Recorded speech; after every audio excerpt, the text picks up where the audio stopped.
What about you? You're very, very welcome. Thank you for joining me. A special thanks as always to my Patreon friends. God bless you one and all. And where do the money go? Where's the money go, you may ask yourselves? Well, it goes for frivolous things such as my dental care and seeing the doctor on a regular basis so I remain vertical, as I was talking about last week. It's not fun. It's not fun. Anyway, you're very welcome. Thank you, and a few new members there. So thanks. Good. Nice to have you along. So now, if any of you have been following this nonsense for any amount of time, you will know that I have been ranting about the complete lack of accountability in this wee place when it comes to politics, policing, or the public sector.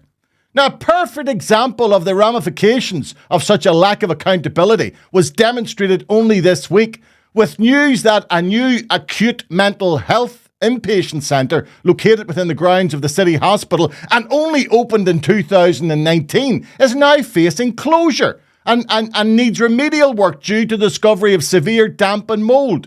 So severe are the problems that it may cost up to £10 million to repair them. This comes after leaking pipes in the same establishment caused £4 million worth of damage. Now, the current damage is so widespread, it's been described as chronic, with some saying it appears that the building is weeping water. Now, this purpose-built unit cares for some of the most vulnerable mentally ill patients in Belfast. And undoubtedly, there will be an impact on those patients if they're forced to move due to the issues with the building. And this is only the most recent building disaster involving the Belfast Health Trust, with the new Royal Victoria Maternity Hospital remaining unopened and almost £50 million over budget.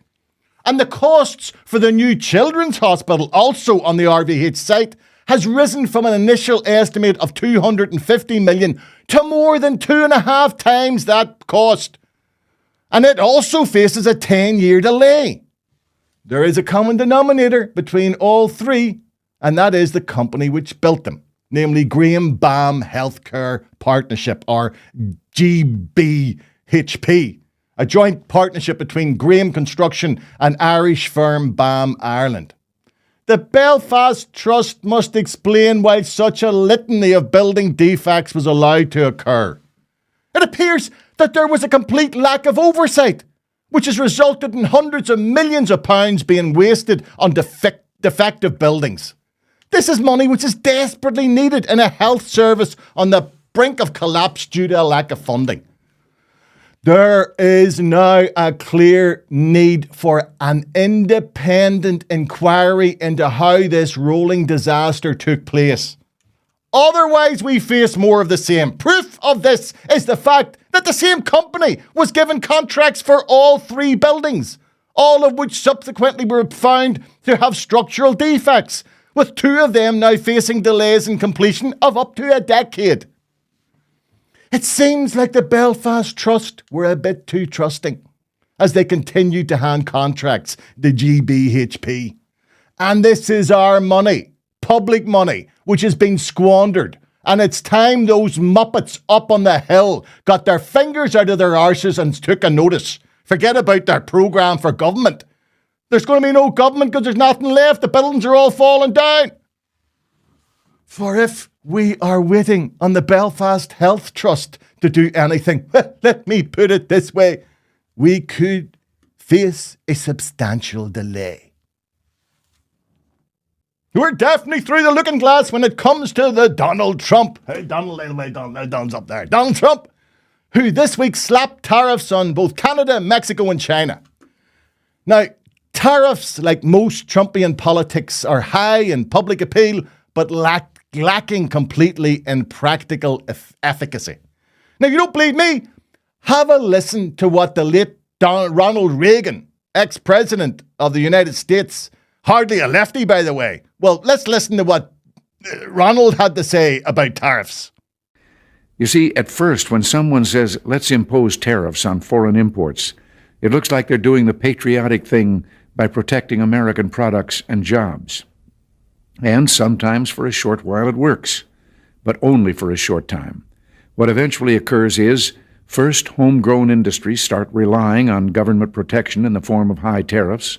They stop competing and stop making the innovative management and technological changes they need to succeed in world markets. And then, while all this is going on, something even worse occurs. High tariffs inevitably lead to retaliation by foreign countries and the triggering of fierce trade wars. The result is more and more tariffs, higher and higher trade barriers, and less competition. So soon, because of the prices made artificially high by tariffs that subsidize inefficiency and poor management, people stop buying. Then the worst happens. Markets shrink and collapse, businesses and industries shut down, and millions of people lose their jobs. The memory of all this occurring back in the 30s made me determined when I came to Washington to spare the American people the protectionist legislation that destroys prosperity. An even better explanation was given by cartoonist Bruce McKinnon when he posted this online. It's brilliant, isn't it? Now, an adult must have some way found their way into the Oval Office during the week, as Trump has subsequently paused the tariffs on all those three countries. But not content on pissing on himself, the Donald set unelected Elon Musk loose to cut as head of DOGE, or Department for Government Efficiency. So severe were Musk's initial cuts that once again Trump was forced into an embarrassing retreat by reining Musk back in, saying that in future cuts in the public sector should be done with a scalpel, not a hatchet. Now, Trump's bumbling had more real-life effects after he stopped military aid to Ukraine, following that up by also removing the sharing of intelligence with that country. Such behavior led one US senator to ask what before would have been an unthinkable question. Is President Trump a Russian asset? Absolutely not, Senator. He's the President of the United States, duly elected by the American people. Well, the reason I ask is many people back home have been asking me this question. And they say, if he was an asset, we would see exactly what he's doing now. For example, he proceeded to forward or express from the Oval Office propaganda that has been Russian propaganda, that Ukraine started the war, that Zelensky is a dictator. Second of all, he gave away key things on the negotiating table before the negotiations even started, ensuring U.S. would absolutely oppose any possibility of NATO membership for Ukraine. Third, he's cut off the arms shipments to Ukraine, completely undermining their ability against a massive neighbor next door with short supply lines and huge resources. Fourth, he's undermined the partnership with Europe, which has been essential to security over the last 80 years, a major goal of Putin's. And then he's done everything to discredit and dismean Zelensky on the international stage with the just shameful press conference in which he teamed up with the vice president to attack Zelensky. I can't imagine that if he was a Russian asset, he could do anything more favorable than these 5 points. What else could a Russian asset actually possibly do that Trump hasn't yet done? Now, there have long been rumours around Trump's relationship with Russia. Even before his first term, the internet was awash with a conspiracy theory that he'd been compromised during a trip to Moscow, where he'd been filmed involved in very unsavoury behaviour with a collection of prostitutes. Now, at the time, I dismissed this out of hand as just another mad online conspiracy theory. But then we had the case involving Trump and porn star Stormy Daniels, with the subsequent court case involving him paying her off before his first presidential election. Now, in case we forget, he lost that case, meaning he's the first ever president to be convicted of a crime. As he continues to act as a mouthpiece for pro-Russian lies around the invasion of Ukraine, I would not be surprised in the next few weeks that we hear him accuse the Zelensky administration of being a neo-Nazi regime, as this has always been one of Putin's favourite lies as to why he invaded. Here's my prediction.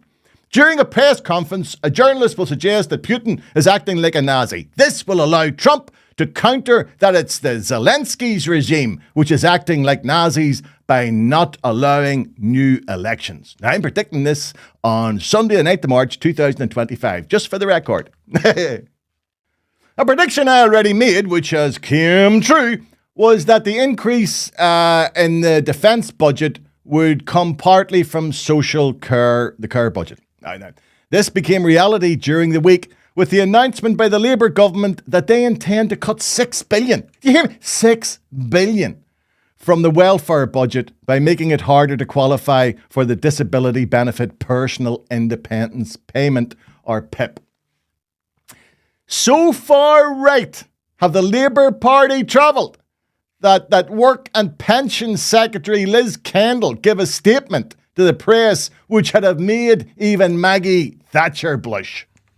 The Work and Pension Secretary Liz Kendall says the system is broken, arguing recently on ITV News that this is all about supporting people into work, although questioning some motives.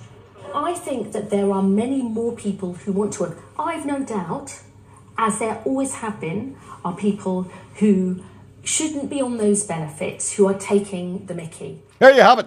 The old Tory trope that all those people in wheelchairs are at their lark and just need a good push into work. Sure, they could easily have a factory production line brought down to wheelchair level. Or how about training the blind to distinguish by touch alone good fruit from bad? Now, of course, the reality is PIP payments are there to allow disabled people to live a decent life. It's a payment to cover the extra costs incurred by those who need access in and out of their homes or just to get around. But aren't these luxuries, I hear you say? Let the wheelchair-bound remain indoors where they can be doing some form of work. Maybe by having an OnlyFans site. There you go. I'm sure there are quite a few Labour MPs who'd happily sign up for that. Of course, there was a choice to be made. The Prime Minister and his cabinet could have chosen to increase the taxes on the top 1% within our society. You know, them's billionaires, multi-billionaires who are dodging their taxes by moving from country to country. You know what I mean? What about taxing them properly? I mean, what about incurring a billionaire tax and allowing people in wheelchairs to get in and out of their homes? That's a mad idea. No, stupid idea. Sorry. Get away that door. Them billionaires would have to give up their big cars and yachts and stuff. It wouldn't be fair. Wouldn't be fair. No, just let the wheelchairs sort of stay indoors. That's. I understand. I'm being silly. The march of artificial intelligence continues apace. Now, it was a general theme of my last year's tour, where I warned that it would soon be impossible to discern between reality and AI-created content. I now notice its growing influence as a vehicle for political satire on anti-social media. Now, last month, a provocative 1-minute video appeared called Trump Gaza. It was a satirical repost, a riposte to Trump's assertion that he would just expel Palestinians from Gaza, redo the whole country into what he termed would be the Riviera of the Middle East.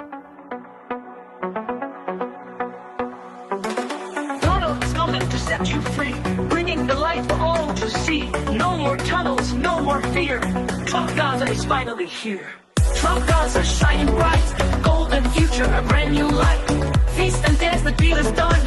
Trump Gaza #1. Trump Gaza shining bright, golden future, a brand new light. Feast and dance, the deal is done. Trump Gaza #1. The film was the creation of US filmmaker Solo Avatal, who created the clip in just 8 hours. Now, his intention was for it to be a satirical sideswipe at Trump's insane plans. But he was stunned when Trump himself reposted his clip on his Truth Social platform, obviously believing it was supporting his plans. Proving once and for all that satire is beyond the ability of the President of the United States to recognize. We just came across this amazing new technology by a company, another LA-based company called Arcana Labs, and they gave us sort of like an access to their latest AI model. And as we do often with testing stuff, we test the speed and quality. And we figured, okay, let's try to do something within our 8 hours, one shift, kind of like one seat between two cups of coffee, if you may. And just as it happened, my partner, Ariel Vroman, who is a filmmaker himself, was in Las Vegas as the news broke out, literally at the same time. And he was just taking his phone, pointing it out to the Las Vegas Strip and said, Las Vegas Strip, Gaza Strip. We shared with friends and colleagues. And the reaction was obviously everybody realized that it's a satire. So, they were laughing about it and sending us like, kind of fun emojis. And then Ariel, who's my partner, who has over 130,000 followers on Instagram, posted it. And then it took me 2 hours to catch it, and seeing that he posted it, and I called him. I said, Ariel, please take it down. We thought that we were going to get in trouble with the president. That's what I thought. I thought we were going to get offend the White House or something. So he took it down, but I think by that time it was too late. The danger point where imagine that, if we would spend more than 8 hours on it, but a week, you wouldn't be able to tell if it's AI or a video that was filmed. He doesn't get the IQ. He doesn't get the IQ. The man just doesn't understand. He's got his finger on the button. Remember that. You can't tell the difference between satire and serious when he's got sleep well. You'll do nothing. You hear me? You'll do nothing.